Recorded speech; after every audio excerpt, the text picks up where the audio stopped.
Ndër të tjera në lajme do të ndiqni vizion strategjik për infrastrukturën e Shqipërisë 2030. Rama dhe Balluku prezantojnë disa projekte rrugore krejtësisht të reja. Legjislacioni i Shqipërisë për grup kapitullin 2 të tregut të brendshëm është pjesërisht i parafruar me atë të Bashkimit Evropian. Rreth 10.600 ton naftë është prodhuar nga Alpetrol në 3 muajt e parë të vitit 2025 në 5 vendburimet që administrohen nga kompania publike. Referuar bankës qendrore, kartmonedat 500 dhe 1.000 lekë përdoren më shpesh në transaksione të përditshme dhe janë më të dëmtuarat.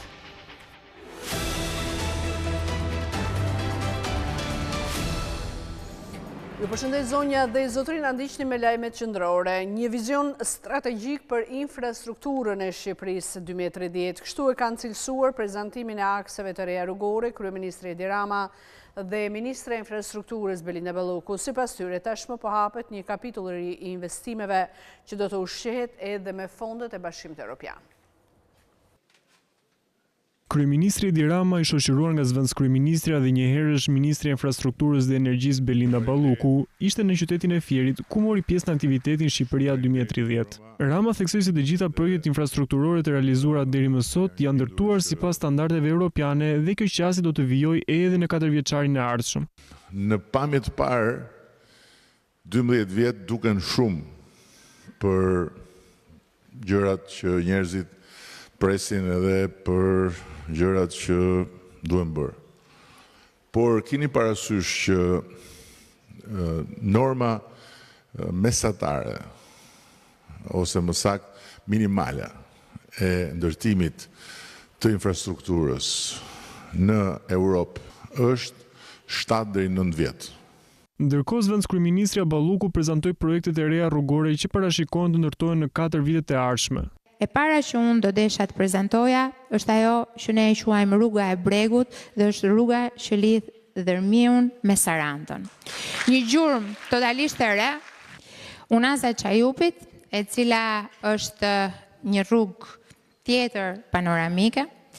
E kemi quajtur rruga e Vjosës, pasi pavarësisht se ju shikoni vetëm pjesën e re e cila parashikohet të ndërtohet, kjo rrugë nis në Korçë. Ne kemi quajtur rruga e liçeneve pasi është rruga që kalon pranë Shkopetit dhe Ulzës, që të dyja dy liçene që tashmë nuk janë thjesht nukla të prodhimit hidro, por përdoren edhe për një sër arsyesh të tjera. Zonja Balluku foli dhe për projektet hekurudhore, duke theksuar se në 10 vitet e ardhshme Shqipëria do të ketë një rrjet modern hekurudhor prej 530 kilometrash që do të lidh veriun me jugun e vendit.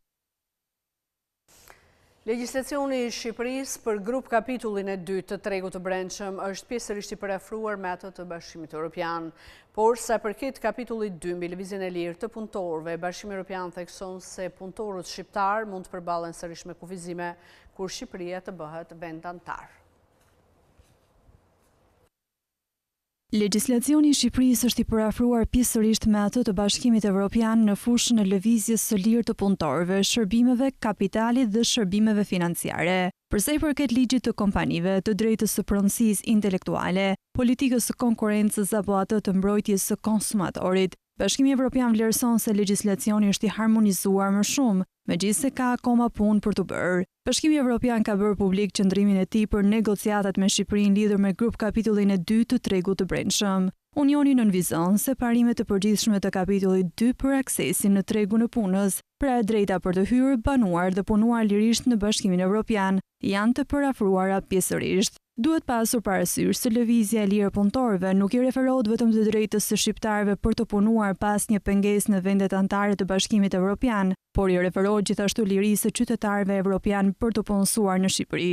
Shqipëria duhet të sigurojë që deri në momentin e anëtarësimit, shtetas nga vende anëtare të BE-s të gëzojnë gjithashtu të drejtën për të punësuar në sektorin publik të Shqipërisë, duke përjashtuar këtu poste të veçanta. Megjithatë, me hyrjen në BE, lëvizja e lirë punëtorëve pritet të mos vlejë në rastin e Shqipërisë, pasi punëtorët shqiptarë do të përballen sërish me pengesa kur të duan të punojnë në një vend të BE-s. Bashkimi Evropian deklaron se kur Shqipëria të bëhet anëtare, disa shtete nuk do t'i lejojnë punëtorët shqiptarë që të kenë akses të menjëhershëm në tregun e tyre të punës. Vendet anëtare mund të vendosin kufizime të përkohshme për shqiptarët që duan të futen në tregun e tyre të punës. Megjithatë, ky nuk është një vendim përfundimtar, pasi në dokument theksohet se Bashkimi Evropian do t'i rikthehet kësaj çështjeje në fazat të mëtejshme të negociatave. Kufizime të tilla janë vendosur edhe për Bullgarinë, Rumaninë dhe Kroacinë kur ato u bën pjesë e Bashkimit Evropian përpara disa vitesh. Gjithashtu Bashkimi Evropian ka vendosur disa piketa mbyllëse, pra disa kushte të tjera që duhen plotësuar nga Shqipëria për të mbyllur negociatat për grup kapitullin 2. Kapitulli për shërbimet financiare ka numrin më të madh të piketave mbyllëse, pra do të duhet më tepër kohë për parafrimin e legjislacionit të Shqipërisë me atë të Bashkimit Evropian. Në këtë fushë, ndërsa kapitulli mbi lëvizjen e lirë të punëtorëve është i vetmi që ka marrë vetëm një piket mbyllëse nga BE, që nuk kupton se do të jetë më e thjeshtë për Shqipërinë mbyllja e këtij grup kapitulli, sipas qëndrimit paraprak të BE-s në negociata. Numri i konsumatorëve që vetë prodhojnë energjinë elektrike ka pësuar rritje me 21.67% gjatë vitit 2024 në raport me një vit më parë. Ndërkaq të ndarë sipas llojit të klientit, privatët kryesojnë me 1.645 konsumatorë, ndërsa pas tyre vijnë familjarët me 705. Numri i konsumatorëve që vetë prodhojnë energjinë elektrike pësoi rritje me 21.67% gjatë vitit 2024 në raport me një vit më parë. Sipas të dhënave zyrtare gjatë vitit që shkoi, operatori i sistemit të shpërndarjes ka miratuar aplikimet e 887 klientëve, duke çuar numrin e atyre që kanë zgjedhur të investojnë në burime të rinovueshme për të prodhuar energjinë për përdorim personal në 2415. Kapaciteti total i instaluar nga vetë prodhuesit ka arritur në 216.823 megawatt-pik. Ndërkaq të ndarë sipas llojit të klientit, privatët kryesojnë me 1.645 konsumatorë, ndërsa pas tyre vijnë familjarët me 705 konsumatorë. Po ashtu të dhënat tregojnë se janë 51 institucione shtetërore, si bashki, ministri apo institucione arsimore, që kanë instaluar panele diellore për gjenerimin e energjisë, si dhe 15 konsumatorë jo buxhetor, ku përfshihen ujësjellsa, poliklinika apo qendra shëndetësore. Sipas entit rregullator të energjisë, këto të dhëna reflektojnë një diversifikim të kategorive të konsumatorëve që po investojnë në energjinë e rinovueshme, duke mbështetur angazhimin e vendit për të rritur prodhimin e energjisë nga burimet e rinovueshme dhe për të mbështetur krijimin e një mjedisi të pastër energjetik. Po ashtu sipas erës, kjo është një tendencë sikurajuese që tregon se shqiptarët janë gjithnjë më të angazhuar për të kontribuar në arritjen e qëllimeve të zhvillimit të qëndrueshëm, duke ndihmuar jo vetëm për mbulimin e nevojave personale energjetike, por edhe në stabilitetin e sistemit energjetik të vendit.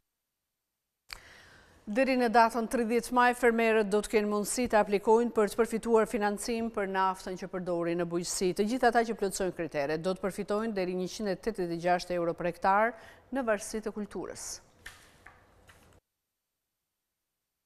Fermerët që punojnë tokën do të kenë mundësi të aplikojnë deri më 30 maj për të përfituar pagesa cash për naftën që përdorin për punime të mekanizuara në bujqësi. Kriteret që duhet të plotësojnë fermerët për të përfituar nga skema e naftës janë që të kenë nipt aktiv, tokë bujqësore në pronësi ose në përdorim të provuar me dokumentacionin përkatës, sipërfaqja totale për të cilën aplikohet duhet të jetë jo më pak se 1 hektar, ndërsa madhësia e parcelave me sipërfaqe jo më pak se 0.1 hektar. Do të konsiderohen të vlefshme dhe kontratat e qiramarrjes, huapërdorjes apo dokumentet e lishëm të firmosur nga palët. Në rast se kontrata ose dokumenti janë të panotorizuara, duhet të jetë i konfirmuar nga njësia administrative dhe të përfshijë dokument identifikimi të palëve. Ato përmbajnë sipërfaqen totale dhe të parcelave të tokës bujqësore objekt qiramarrjeje apo huapërdorjeje, si dhe vendodhjen e secilës parcel. Kontrata përfshin edhe të drejtën e përdorimit të tokës për vitin 2025. Aplikanti vetë deklaron kulturat bujqësore të mbjella ose që parashikon të mbjell sipas përcaktimeve të formularit të aplikimit online. Çdo parcel sipas dokumentacionit të pronësisë apo përdorimit plotësohet me kulturën përkatëse të mbjell ose që parashikohet të mbjellet. Vlera e saktë që do të përfitojnë aplikantët fitues është e kategorizuar me vendim qeverie sipas kulturës që mbjellin. Sa i takon kultivimit të bimëve të arave, do të jepen 18.582 lekë për hektar për kulturat pranverore si misër, fasule, lule dielli, soj, sorghum, 12.714 lekë për hektar për bimët e lashta si grur, tërshër, thekër, elb, foragjer një vjeçar, industrial e të tjera, dhe 8.802 lekë për hektar për foragjer shumë vjeçar, bim aromatiko mjekësore. Në grupin e drufrutorëve do të jepet pagesë për naftën për kultivimin e mollëve me 18.582 lekë për hektar si dhe 15.648 lek për hektar për të gjitha llojet e frutave, ullirin, agrumet dhe vreshtat, si dhe 13.692 lek për hektar për arra, bajame, lajthi, gështenja të kultivuara, ndërsa 16.622 lek për hektar do të jepen për të gjithë fidanët e bimëve farore, përthamore dhe arrore.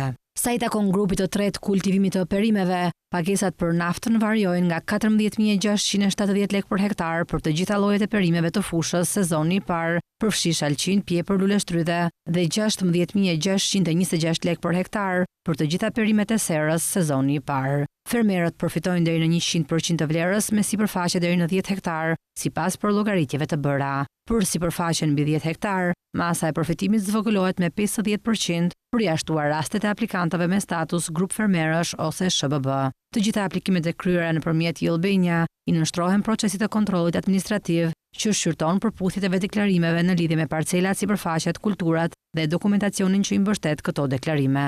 Pas kontrollit administrativ, aplikanti njoftohet mbi rezultatin e aplikimit, i kualifikuar apo skualifikuar. Vitin e kaluar nga kjo skem kanë përfituar mbi 52.000 fermerë në të gjithë vendin. Rreth 10.600 ton naftë është prodhuar nga Alpetrol në 3 muajt e parë të vitit 2025 në të 5 vendburimet që administrohen nga kompania publike. Sa takon vitit kaluar, kompania publike e mbylli me rreth 70.250 ton naftë të prodhuar.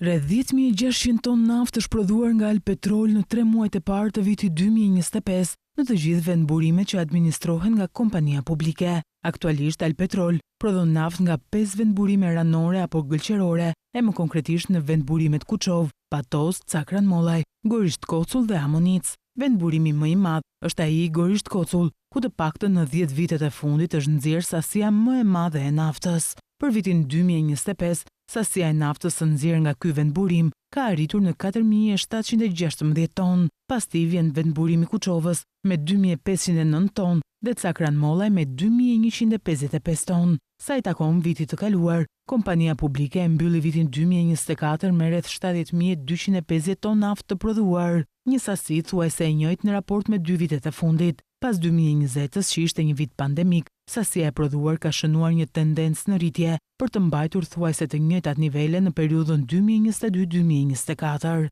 Gjithsesi, këto nuk janë vitet më të mirë në drejtim të nxjerrjes së arit të zi nga Alpetrol në 10 vitet e fundit, duke qenë se në periudhën 2017-2019 sasia e nxjerrë ka qenë më e madhe. Në Shqipëri janë shpuar gjithsej 6.799 puse, ndërsa aktualisht shoqëria Alpetrol administron 1.202 puse aktive nafte me një prodhim ditor e 206 ton. Vitin e kaluar, Banka e Shqipërisë ka përpunuar më shumë kartë moneda. Kështu, sipas raportit vjetor, kartë monedat prej 501.000 lekësh janë kthyer më shumë se një herë në vit në sportelet e bankës, që nënkupton se ato përdoren më shpesh në transaksionet të përditshme dhe janë më të dëmtuara. Gjatë vitit që lan pas, më shumë kartë moneda janë dërguar në sportelet e Bankës së Shqipërisë për shkak të dëmtimit të tyre ose verifikimit nëse janë false.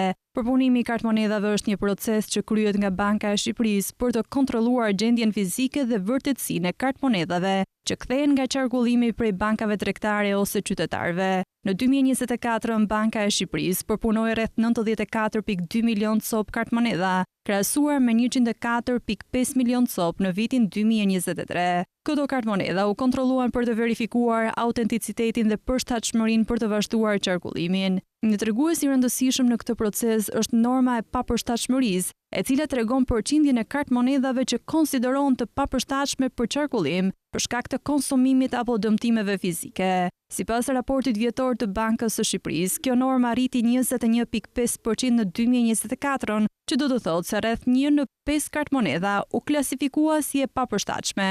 Kjo normë është më e lartë krahasuar me vitin 2023, kur ishte 19.3%. Gjatë vitit, këto kartë moneda janë zëvendësuar gradualisht me kartë moneda të reja dhe të përshtatshme për qarkullim. Gjithashtu një tregues tjetër është koeficienti i qarkullimit të kartë monedave, i cili tregon sa shpesh kthehen kartë monedat në sportelet e Bankës së Shqipërisë. Në vitin 2024, ky koeficient ishte 0.6, që do të thotë se mesatarisht një kartë monedë është kthyer më pak se një herë në vit në Bankën e Shqipërisë. Koeficienti i qarkullimit ndryshon në varësi të prerjes së kartë monedës. Kartë monedat prej 500 dhe 1.000 lekësh janë kthyer më shumë se një herë në vit, që nënkupton se ato përdoren më shpesh në transakcione të përditshme dhe janë më të dëmtuara.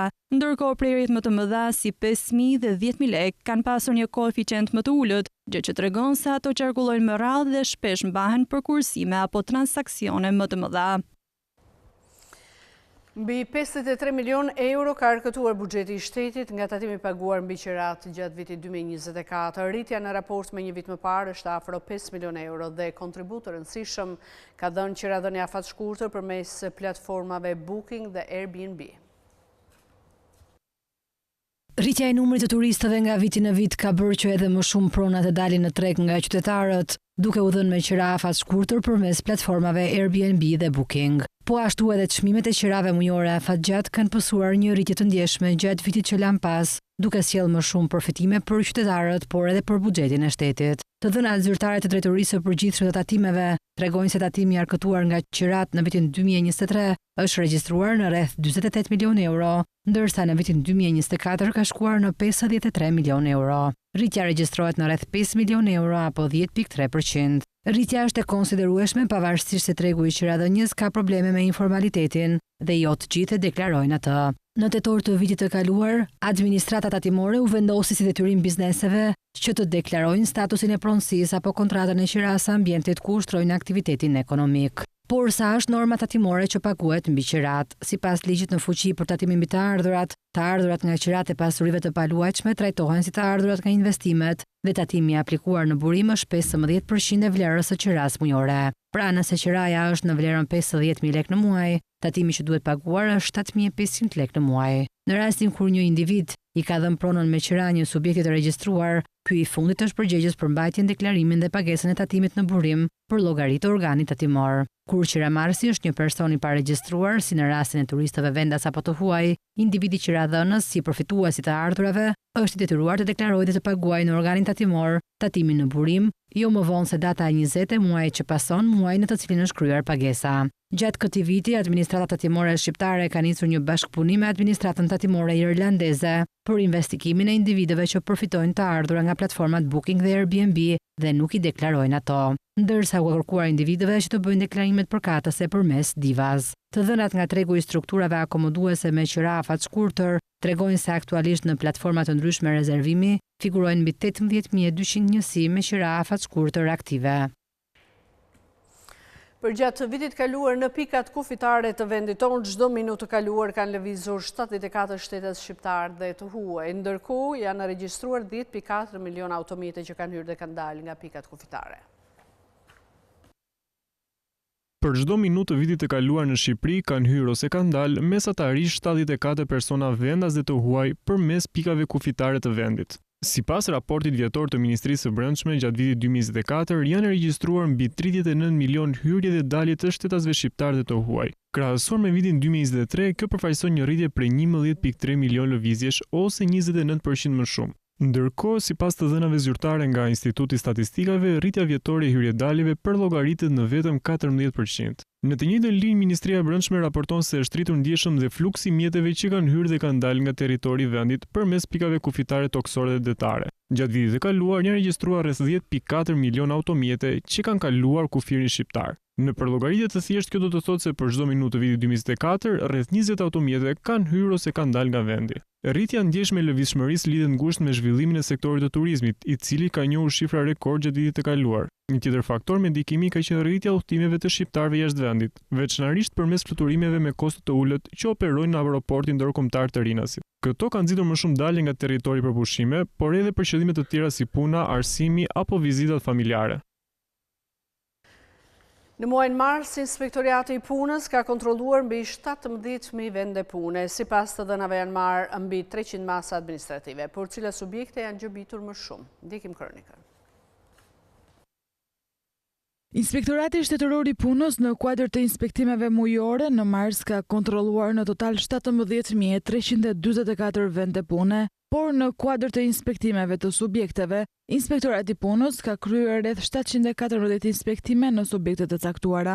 Nga ana tjetër, në kuadër të fushatës të antiinformalitet, fokus kanë edhe inspektimet këshilluese ku Inspektorati i Punës ka kryer 108 në total, por për të ndalur në ankesat e trajtuara në mars janë trajtuar 61 ankesa, Por cilat janë masat administrative që janë ndërmarrë nga ky institucion? Referuar të dhënave të Inspektoratit Qendror të Punës, gjatë muajit që lan pas janë marrë 25 masa administrative në 42% të subjekteve, por më konkretisht janë ndërmarrë 63 masa urgjente për pezullim për marrëdhënie pune dhe siguri në punë, ose 21%, ndërsa paralajmërimet zën numrin më të madh ku numërohen 216, të cilat janë paralajmërime që janë bërë subjekteve, ose 72%, dhe rreth 6.3% janë gjoba ose 19 të tilla, por cili lloj i biznesit rezulton me më shumë masa administrative. Me të njëjtat të dhëna, sipas llojit të aktivitetit, rezulton se masa për pezullim, paralajmërim apo gjob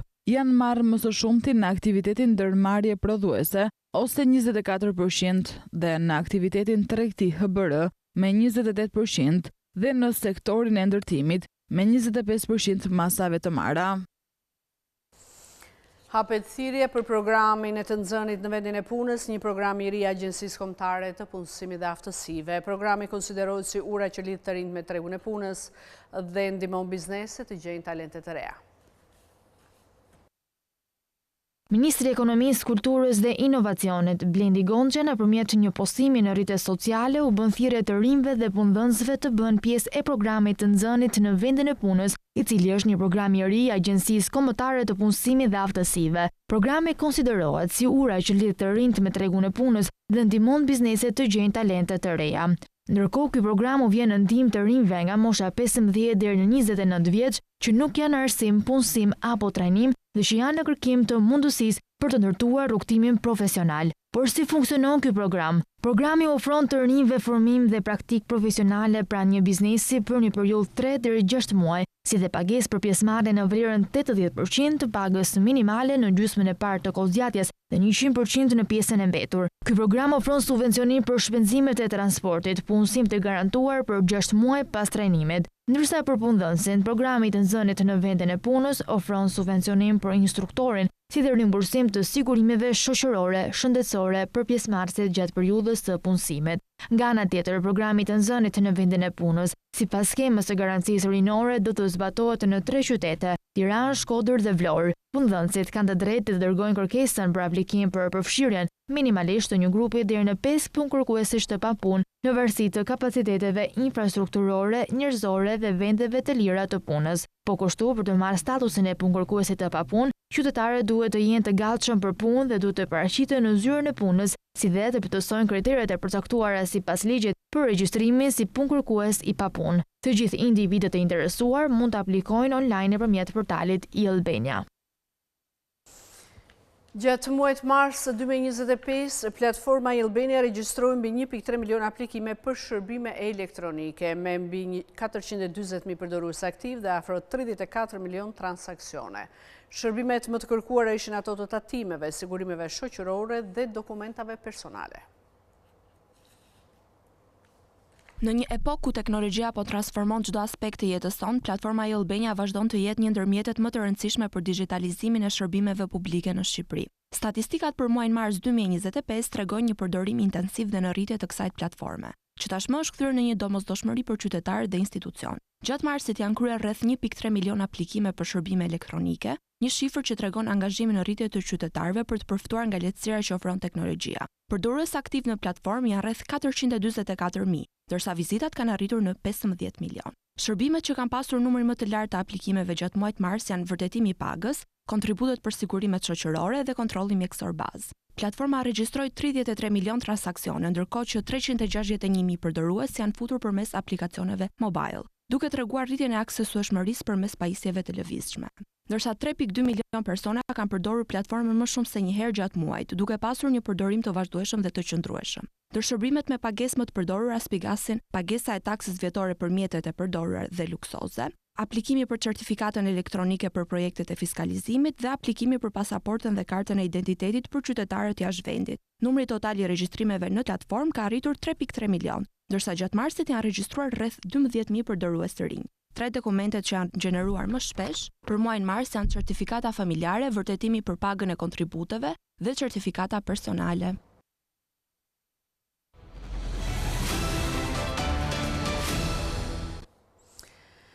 Shërbimet teknologjike përshënojnë rritje në lidhje me eksportin e tyre jashtë. Një nga kompanitë të cilat kanë në fokus shërbimet IT në Shqipëri, pagat mesatare arrin 2500 euro dhe janë të punësuar 300 punonjës shqiptar.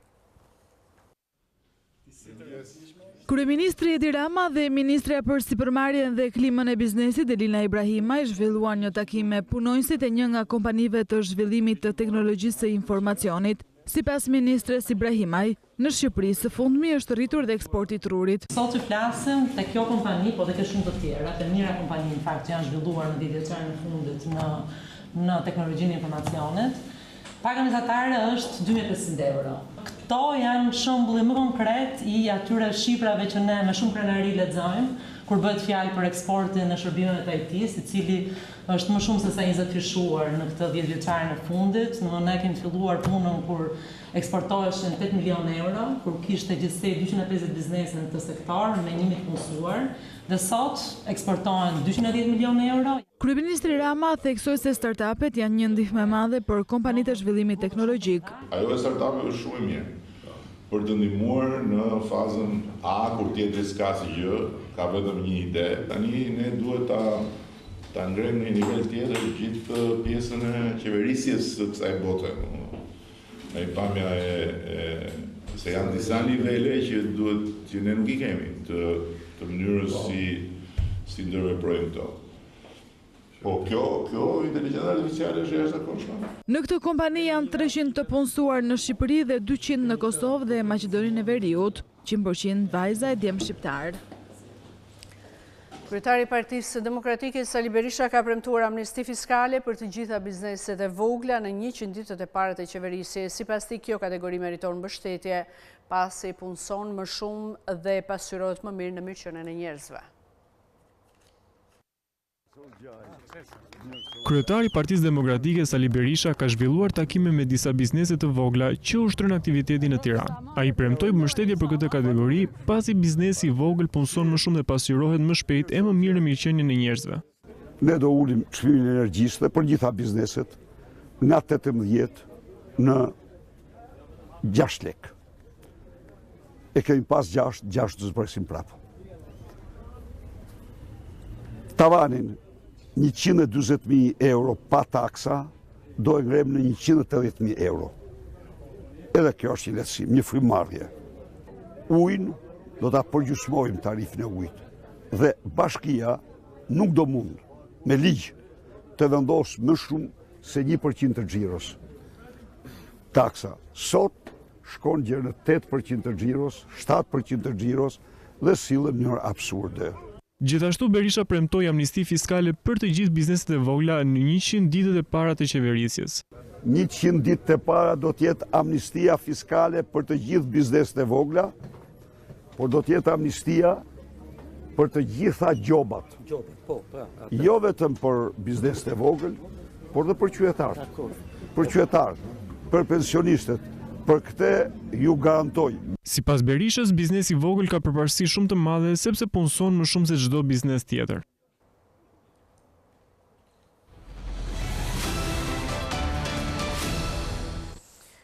Kuvendi i Kosovës ka mbajtur seancën konstitutive 2 muaj pas zgjedhjeve parlamentare, por seanca është ndërprerë pasi nuk është miratuar raporti për verifikimin e mandateve të deputetëve.